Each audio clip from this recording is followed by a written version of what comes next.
नमस्कार साथियों, रसायन की पाठशाला में एक बार फिर से आप सभी का स्वागत है। जैसा कि इसके पहले वाले लेक्चर में हमने हेलो एल्केन और अल्कोहल बनाने की विधि के बारे में बात की थी। आज हम अल्कोहल और हेलो एल्केन की कुछ केमिकल प्रॉपर्टीज की बात करेंगे जो पेपर के रिगार्डिंग बहुत ही इंपॉर्टेंट है। तो चलिए सबसे पहले हम बात करेंगे एल्किल हैलाइड की। देखिए यहाँ पर एल्किल हैलाइड को हमने किससे रिप्रेजेंट किया था? RX से। और RX means alkyl halide, IUPAC name में इसको हम हेलो एल्केन कहते हैं। अगर इसके कॉमन फार्मूले की हम बात करें तो कॉमन फार्मूला होता है CnH2n+1X होता है, जहां पर n का नंबर है क्या? कार्बन की संख्या। n मीन्स किसको रिप्रेजेंट करता है? कार्बन की संख्या को। और x बराबर आप लिख सकते हैं फ्लोरीन, क्लोरीन, ब्रोमीन और आयोडीन। ठीक है, तो इतनी बातें हमने लगभग कर ली थी और कुछ मेथड्स भी इसके बता दिए थे। अब हम केमिकल प्रॉपर्टीज में एल्किल हैलाइड की बात करते हैं। तो देखिए, अगर हम हेलो एल्कीन की मुख्य रासायनिक अभिक्रियाओं की बात करें तो सबसे पहले तो नाभिक स्नेही प्रतिस्थापन अभिक्रिया है। नाभिक स्नेही प्रतिस्थापन का दो पार्ट है।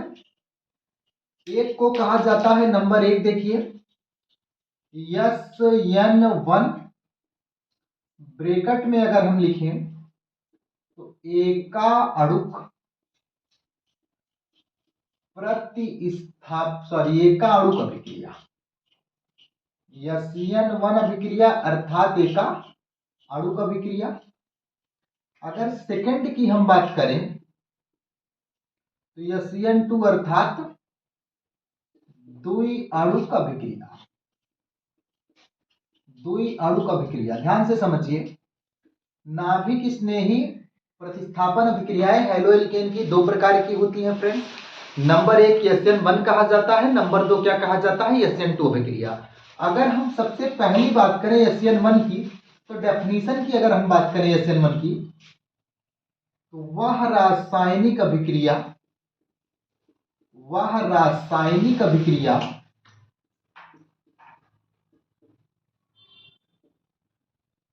जिसमें अभिक्रिया की दर एक अभिकारक की सांद्रता पर निर्भर करती है।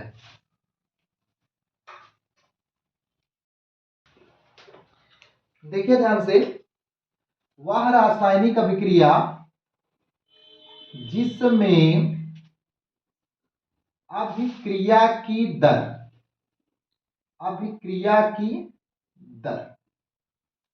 एक अभिकारक की सांद्रता पर निर्भर करती है। अभिक्रिया की दर एक अभिकारक की सांद्रता पर निर्भर करती है। ध्यान से देखिए, बोर्ड पे कॉन्सेंट्रेट करिए। एग्जाम्पल हम ले रहे हैं एक तृतीयक एल्किल हैलाइड, जिसको हम तृतीयक ब्यूटिल क्लोराइड का नाम दे रहे हैं और अभिक्रिया करा रहे हैं इसकी जलीय पोटेशियम हाइड्रोक्साइड के साथ। बनने वाला जो प्रोडक्ट हमारा है वह बनेगा तृतीयक ब्यूटिल एल्कोहल, और साइड प्रोडक्ट में कौन बाहर जाएगा? KCl। देखिए नाम भी लिख रहे हैं इसका। तृतीयक क्यों कह रहे हैं? क्योंकि यहां पर ये वाला कार्बन 3 डिग्री है। कैसे पहचान रहे हैं कार्बन 3 डिग्री है? देखिए, एक कार्बन 3 कार्बन से जुड़ा होगा तो 3 डिग्री कार्बन बोलेंगे। तृतीयक ब्यूटिल क्लोराइड, यहां क्या है? तृतीयक ब्यूटिल एल्कोहल। एल्कोहल क्यों कह रहे हैं? क्योंकि क्रियात्मक समूह इसमें क्या लगा हुआ है? OH।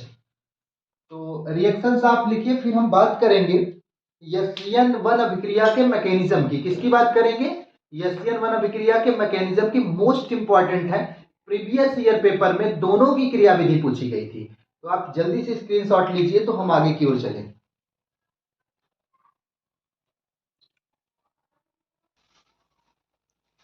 आपने स्क्रीनशॉट ले लिया। देखिए अब हम आगे बात करते हैं नेक्स्ट। SN1 अभिक्रिया के मैकेनिज्म की यानी क्रिया विधि की।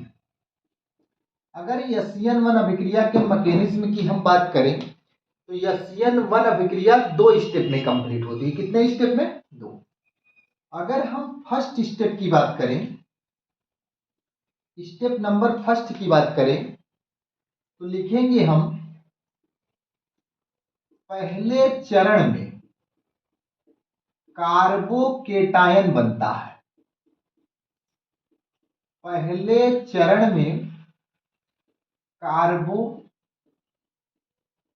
बनता है। कैसे बनेगा कार्बोकेटायन, इस पर ध्यान दीजिए।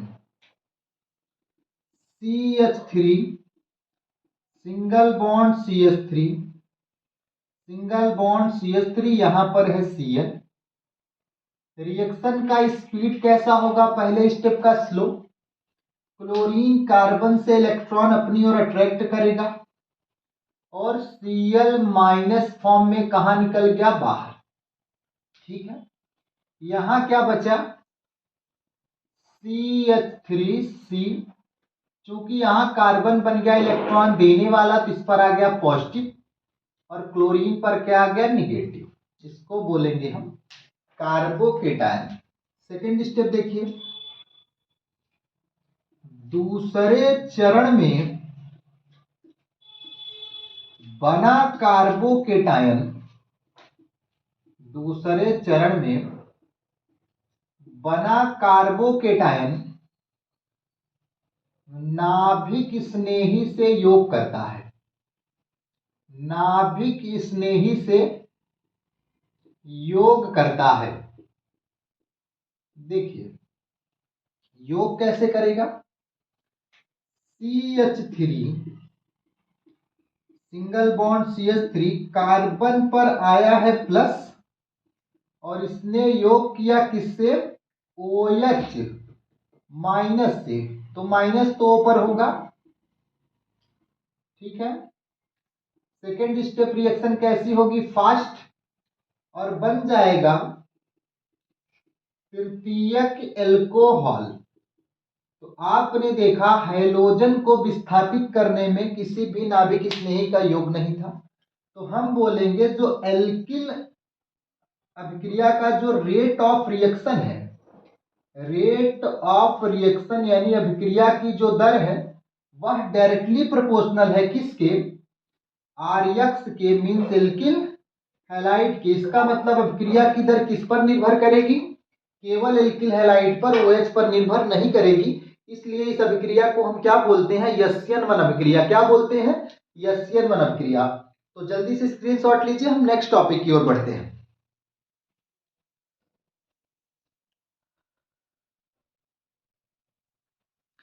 देखिए फ्रेंड्स, अब हम बात करने वाले हैं किसकी? SN2 अभिक्रिया की। अगर SN2 अभिक्रिया की बात करें हम तो वह रासायनिक अभिक्रिया, वह रासायनिक अभिक्रिया जिसमें अभिक्रिया की दर, जिसमें अभिक्रिया की दर दोनों अभिकारक, दोनों अभिकारक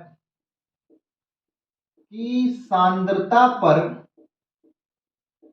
निर्भर करती है, निर्भर करती है, उसे हम क्या बोलेंगे?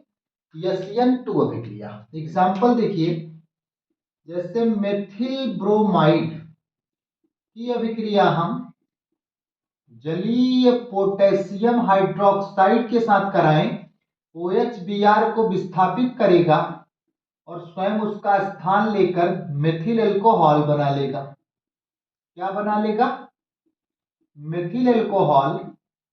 साथ में KBr, it means potassium bromide बाहर निकल जाएगा। चलिए आगे मैकेनिज्म की बात करते हैं, क्रिया विधि। एक ही स्टेप में क्रिया विधि होगी। देखिए, कार्बन के पास कितने हाइड्रोजन लगे हुए हैं? 3। ये है ब्रोमीन Br। जो कार्बन है इससे ब्रोमीन इलेक्ट्रॉन अपनी ओर अट्रैक्ट करना चाहेगा। क्यों? क्योंकि कार्बन की इलेक्ट्रोनेगेटिविटी ब्रोमीन से कम होती है, तो इलेक्ट्रॉन अपनी ओर खींचेगा और बगल से OH माइनस अपना लोन पेयर इलेक्ट्रॉन, क्योंकि इसके पास कितने लोन पेयर हैं टोटल? 6। अपना लोन पेयर इलेक्ट्रॉन कार्बन को देगा और पहली रिएक्शन का स्पीड कैसा होगा? स्लो, और बनेगा एक इंटरमीडिएट कंपाउंड। क्या बनेगा? एक इंटरमीडिएट कंपाउंड, मतलब OH कंप्लीटली ना तो जुड़ा है, ना ब्रोमीन कंप्लीटली क्या निकला हुआ है बाहर। सेकंड स्टेप आप देखिए, सेकंड स्टेप हमारा होगा फास्ट। इस फास्ट स्टेप में क्या होने वाला है? Br निकल गया माइनस फॉर्म में बाहर, और आंधी में जैसे छाता पलट जाता है वैसे यहां हाइड्रोजन पलट जाएंगे। ये देखिए कुछ इस प्रकार से, और OH यहां कनेक्ट हो गया और नाम इसका क्या हो गया? मिथिल एल्कोहल। क्या नाम हो गया? मिथिल एल्कोहल। तो ये SN2 अभिक्रिया की क्रिया विधि है। आशा करते हैं कि भी टॉपिक आपको अच्छे से समझ में आया होगा। जल्दी से कंप्लीट करिए तो हम नेक्स्ट टॉपिक की ओर बढ़ते हैं। जल्दी से स्क्रीनशॉट लीजिए, हम आगे की ओर चलते हैं।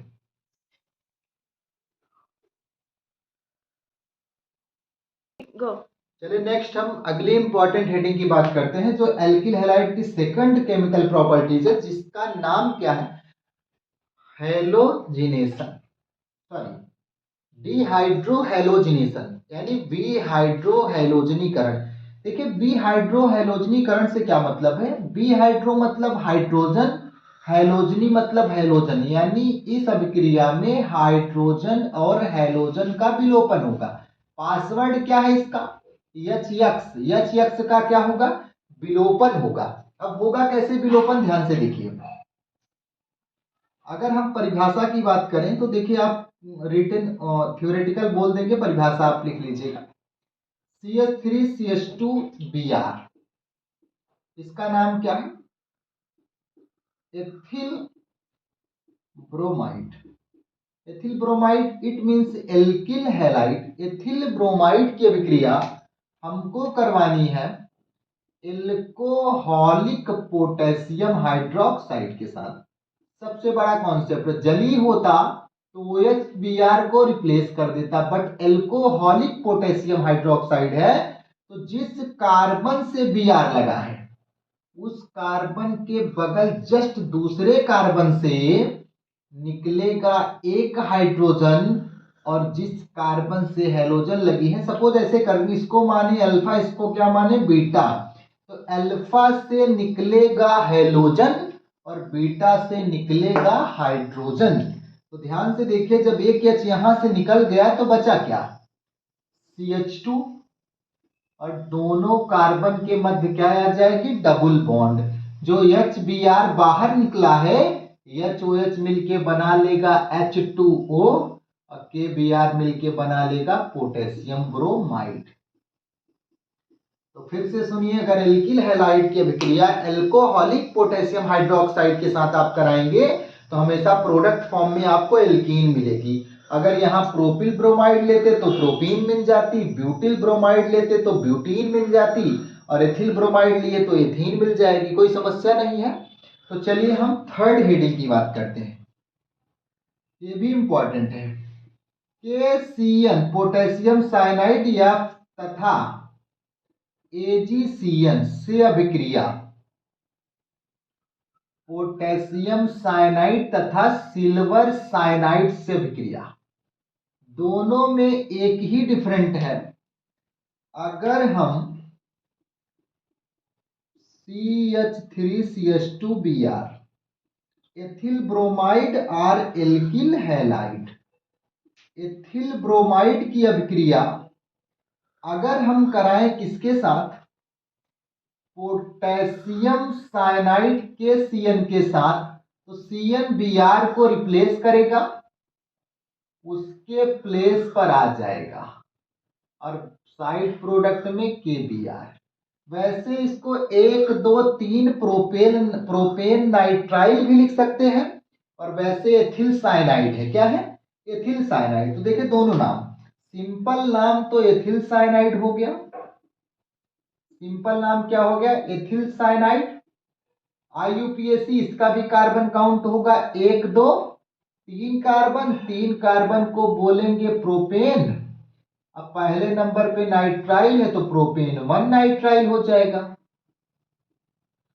कोई दिक्कत नहीं है। चलिए अब हम सिल्वर साइनाइड से अभिक्रिया कराते हैं सेम कंपाउंड की। CH3CH2Br प्लस अभिक्रिया करवा दीजिए AgCN के साथ, कंपाउंड बदल जाएगा, ये हो जाएगा CH3CH2NC प्लस AgBr। देखिए डिफरेंट मिला कि नहीं? KCN से आपने कराया तो साइनाइड फॉर्म मिली है, लेकिन आपने AgCN से कराया तो कौन सी फॉर्म मिली है? आइसोसाइनाइड। कौन सी फॉर्म मिली है? आइसोसाइनाइड। इसका कारण क्या है? कारण है यह एक आयनिक कंपाउंड है, ये इसमें सहसंयोजक का भी गुण पाया जाता है।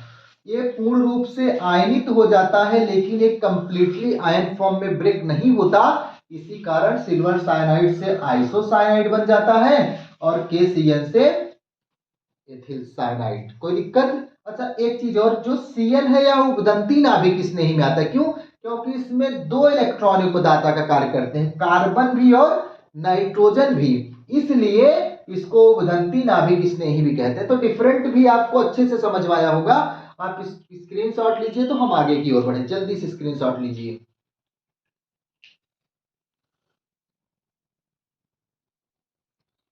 चलिए नेक्स्ट टॉपिक की हम बात करते हैं, धातुओं से अभिक्रिया। तो धातुओं में स्पेशली मैग्नीशियम धातु से अभिक्रिया कराएं। अगर डेफिनेशन की बात करें, एल्किल हैलाइड, एल्किल हैलाइड धातुओं से अभिक्रिया करके, धातुओं से अभिक्रिया करके कार्ब धात्विक यौगिक बनाता है। क्या बनाता है? कार्ब धात्विक यौगिक। सबसे पहली हेडिंग अगर देखें, मैग्नीशियम धातु से अभिक्रिया, मैग्नीशियम धातु से अभिक्रिया सबसे बहुत इंपॉर्टेंट हेडिंग है। सारी हेडिंगें बिल्कुल एग्जाम के लिए बहुत ही प्रॉफिटेबल है। मैग्नीशियम धातु की बात करें तो जो आर्यक्स है यह Mg से रिएक्ट करेगा और बनाएगा क्या? RMgX। देखिए RMgX को हम ग्रिग्नॉर्ड अभिकर्मक के नाम से भी जानते हैं। वैसे RMgX हो गया एल्किल, Mg से हो गया मैग्नीशियम और X से क्या हो गया? हैलाइड। एल्किल मैग्नीशियम हैलाइड, दूसरे नाम में इसको हम ग्रिग्नॉर्ड अभिकर्मक के नाम से भी जानते हैं। किस नाम से? ग्रिग्नॉर्ड अभिकर्मक। एनसीईआरटी लैंग्वेज में ग्रिग्नार अभिकर्मक लिखा रहता है। ग्रिग्नॉर्ड अभिकर्मक कहते क्यों है? क्योंकि इसकी खोज 1900 में ग्रिग्नार नामक वैज्ञानिक ने की थी। किसने की थी? ग्रिग्नार नामक वैज्ञानिक ने की थी। इस कारण इसको क्या कहा जाता है? ग्रिग्नॉर्ड अभिकर्मक। आवेश देखिए RMgX पर क्या होता है? अगर RMgX पर आवेश की हम बात करें तो R पर -mg पर प्लस और X पर माइनस होता है। यही कारण है कि अगर RMgX की क्रिया जल के साथ करा दी जाए, RH प्लस के साथ जुड़ के RH हाइड्रोकार्बन बना लेता है और MgOH कहाँ निकल जाता है? बाहर। RH मीन्स क्या? हाइड्रोकार्बोनाल। R की वैल्यू आप रख दीजिए CnH2n+1 से, यहाँ आपको मेथेन, एथेन, प्रोपेन, ब्यूटेन आज प्राप्त हो जाएगा। तो आशा करते हैं कि, और इस एक चीज और, सोडियम धातु से भी अभिक्रिया बहुत इंपॉर्टेंट है एल्किल हैलाइड की। लेकिन अगर आपको याद हो प्रीवियस लेक्चर में हमने एक रिएक्शन कराई है उट्स अभिक्रिया। कौन सी कराई है?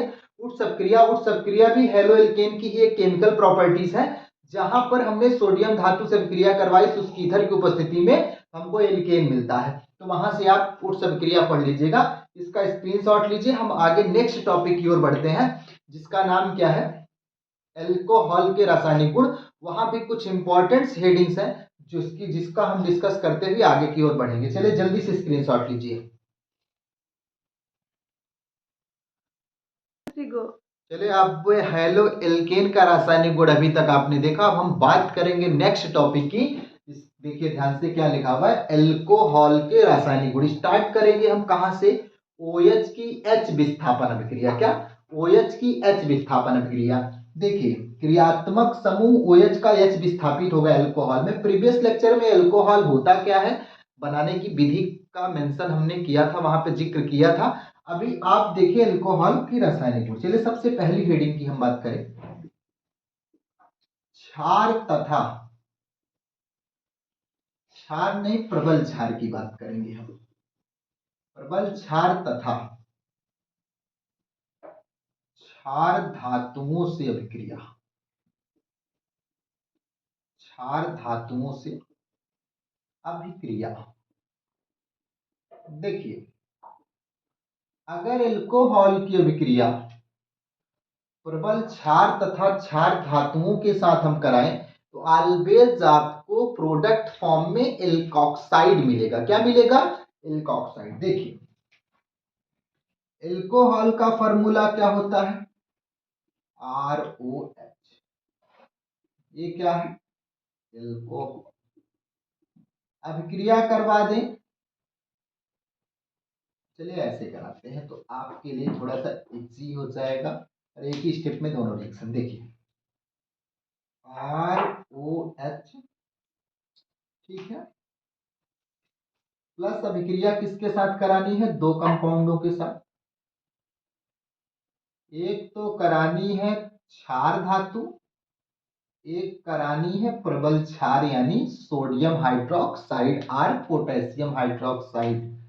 गिब्स में यहां देखिए विद्युत रासायनिक श्रेणी में सोडियम का स्थान H के ऊपर है, तो सोडियम H को क्या करेगा? रिप्लेस करेगा और स्वयं उसके प्लेस पर आ जाएगा। H2 फॉर्म में बाहर बैलेंस कर दें, यहां दो, यहां दो। लेकिन यहां देखिए सोडियम H को विस्थापित करेगा, प्रोडक्ट फॉर्म में यहां भी RONA मिलेगा। यहां का H यहां का OH मिलके H2O। एक चीज का विशेष ध्यान दीजिए, जब ये वाली अभिक्रिया करेंगे तो इसमें आपको यहां दो लगा के बैलेंस करने की कोई आवश्यकता नहीं है। बस इतना ध्यान दीजिएगा। बस हमने अभी यहां पर दो लगाया है इसकी बैलेंसिंग के लिए, लेकिन रिएक्शन को एक ही साथ में कर दिया। बट बैलेंसिंग सोडियम हाइड्रोक्साइड के साथ एल्कोहल की कराएंगे तो R को बैलेंस करने की कोई जरूरत नहीं है। नाम कैसे पढ़ेंगे? Na मीन्स सोडियम और R मतलब एल को होता है, एल्कोक्साइड हो गया। यहां भी सोडियम एल्कोक्साइड यहां भी होगा। ये है प्रबल क्षार तथा क्षार धातुओं से अभिक्रिया। ठीक है, एक मोस्ट इंपॉर्टेंट हेडिंग की हम बात करेंगे, विहाइड्रोजनीकरण। आप जल्दी से इसका स्क्रीनशॉट लीजिए। तो हम विहाइड्रोजनीकरण की बात करते हैं।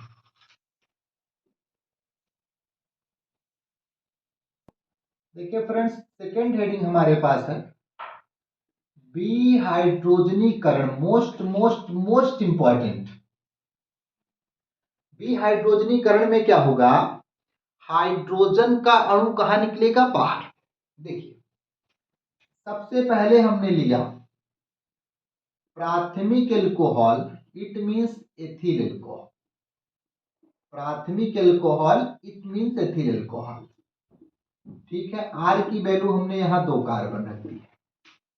कॉपर उत्प्रेरक की उपस्थिति में 300 डिग्री सेल्सियस ताप पे गर्म कर दिया। देखिए होगा क्या, ए है क्रियात्मक समूह लगा कार्बन अल्फा, अल्फा का एक एच क्रियात्मक समूह का निकल जाएगा तो बनेगा क्या, यहां क्या बनेगा, CH3CHO, कार्बन और ऑक्सीजन के मध्य डबल बॉन्ड आ जाएगा। क्रियात्मक समूह CHO आया, ध्यान से देखिए, एल्डिहाइड क्रियात्मक समूह है, सूत्र है एसिटल्डिहाइड का, किसका है, एसिटल्डिहाइड का। सेकंड हम द्वितीयक एल्कोहल ले रहे हैं, द्वितीयक एल्कोहल मीन्स क्रियात्मक समूह OH जब 2 डिग्री कार्बन से जुड़ा हो, नाम के आगे आइसो लगाएंगे, 3 बार है, प्रोप होता है, इल लगा दिए, प्रोपिल हो गया, आइसोप्रोपिल एल्कोहल, ठीक है।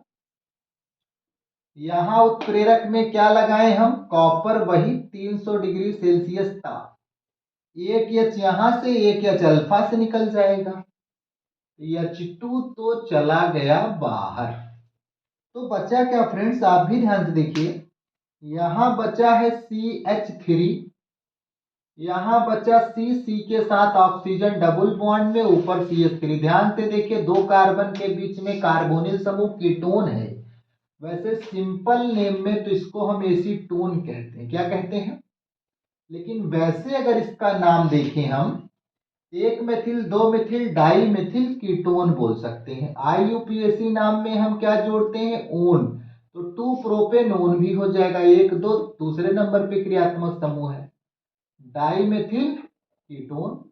IUPAC में क्या नाम लिख सकते हैं हम, प्रोपेनोन।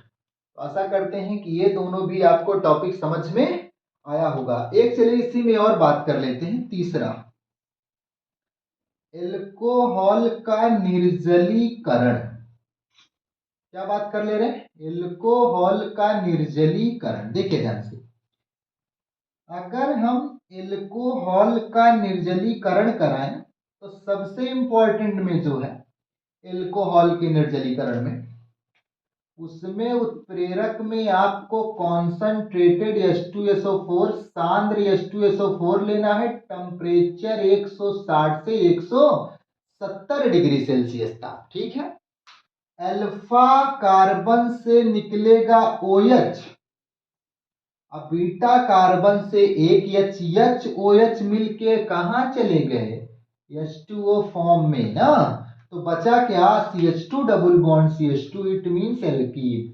तो एल्यूमिना द्वारा भी आप इसका निर्जलीकरण करा सकते हैं, लेकिन वहां टेम्परेचर आपको 300 डिग्री सेल्सियस देना होगा, लेकिन अगर सांद्र H2SO4 के साथ कराते हैं तो टेम्परेचर आपको 160 से 170 डिग्री सेल्सियस देना है, ठीक है। आशा करते हैं कि ये तीनों टॉपिक्स आपको बहुत बेहतरीन तरीके से समझ में आए होंगे। और आप स्क्रीनशॉट लीजिए, तो निर्जलीकरण का मैकेनिज्म बहुत पूछा जाता है, हम इसकी क्रिया विधि की बात करते हैं।